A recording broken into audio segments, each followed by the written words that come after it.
Do you record audio with a lot of dynamic fluctuations just to end up with the problem where you finish a really good take and see this on your screen? No, God! No, God, please, no! No! Well, today I'm going to give you a really quick, easy, and hopefully cheap fix that will save you lots of time re-recording all those sweet takes due to peaking and clipping. My name is DC Smith. I'm a professional voice actor, and every day on LinkedIn I post 2 helpful tips called my field notes. My goal with this video series is to take one of the notes from every week, every other week, and make a short video going a bit more in depth to it if people seem to have a little bit of trouble with this one, or if it's just something that I feel could use a little bit more insight. So this week's field notes is about the XLR splitter or the Y splitter. And the question comes from Allison Clark and Chris Eldridge. So if you ever have any questions, feel free to leave them in the comments on the LinkedIn post and I'll see if I can make a little video about it. So Chris Eldridge said, "Could you explain this one more?" And Allison Clark asked, "Hey DC, do you have any info on how a splitter would compare to something like an 1176 limiter in terms of ease of use and quality of the final recording? I only have a Focusrite Scarlett Solo, so I'm debating on if I should upgrade to get an additional mic input or the 1176 plugin. Thanks." No worries, Allison. Thanks for asking. So yeah, let's go into what this thing is first of all.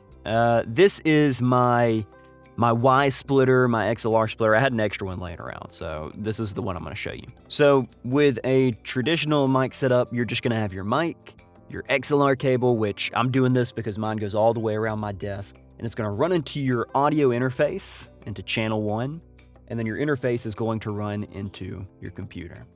When you're recording, if you do something with a lot of dynamic fluctuations, such as a performance like this, no, I get it. This is a joke to you, isn't it? This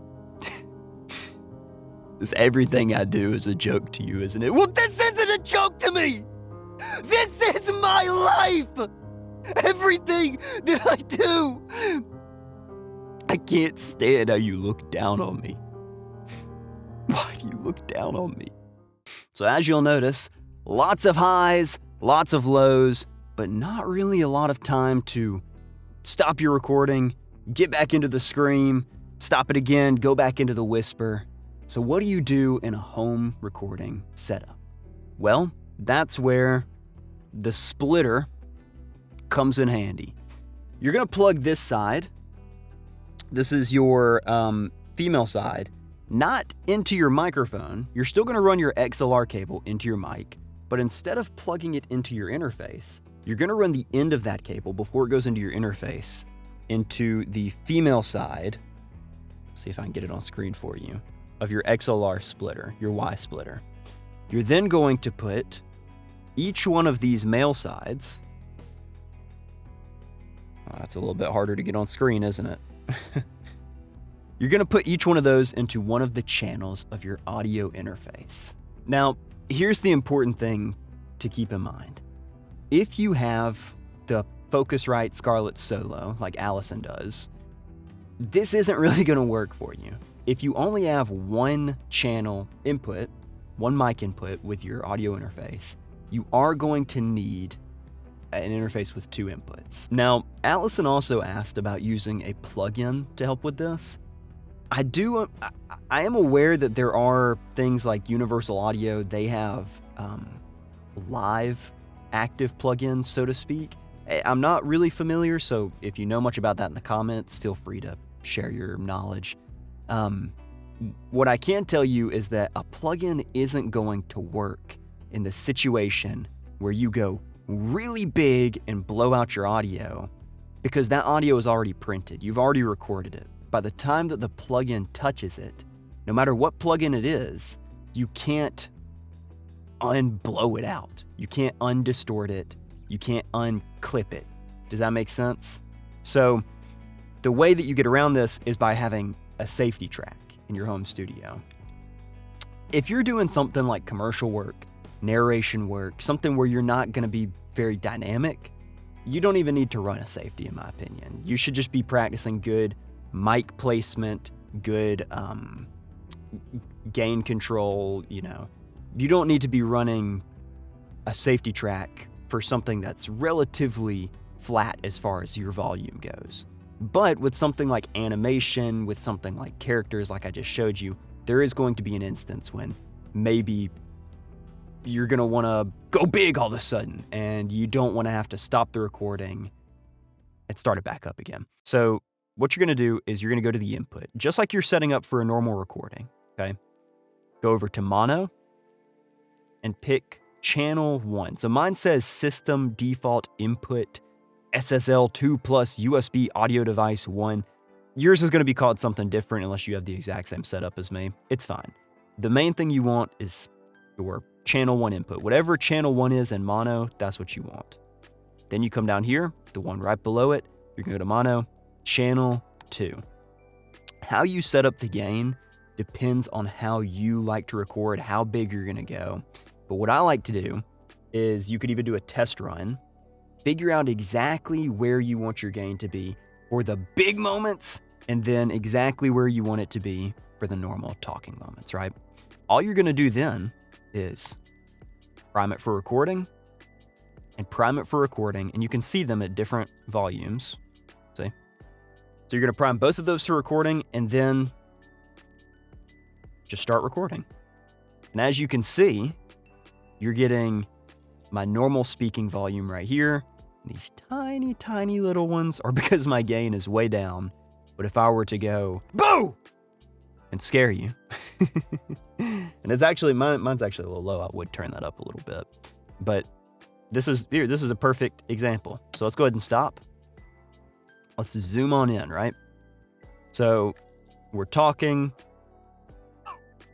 I'm sure maybe you could hear that through my speakers. If not, I'm going to layer it in anyways. What you do now is you're going to come up here to your razor tool. Make sure you have the razor all clips tool selected. This is going to make it, if you have just the razor tool selected, then you're going to have to cut here and then line it up below. Might be a little off. It's not the biggest deal. It just makes it easier if you have all the clips selected, because then you can make a cut here, go back to your clip selection tool. That's right here. My hotkey is V, so that's just what I clicked.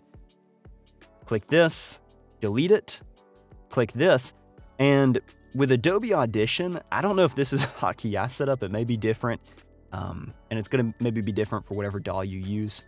I like to just hold Alt and then hit the up arrow with the clip selected. And then you can move it on the track without worrying about it being, right here or out of sync or wherever. So now you've got your clip exactly set up how you want it. How do you take this and edit it like you normally would? Because you don't want to just send it completely raw. Maybe you do, but you at least want all of this, right? You don't want,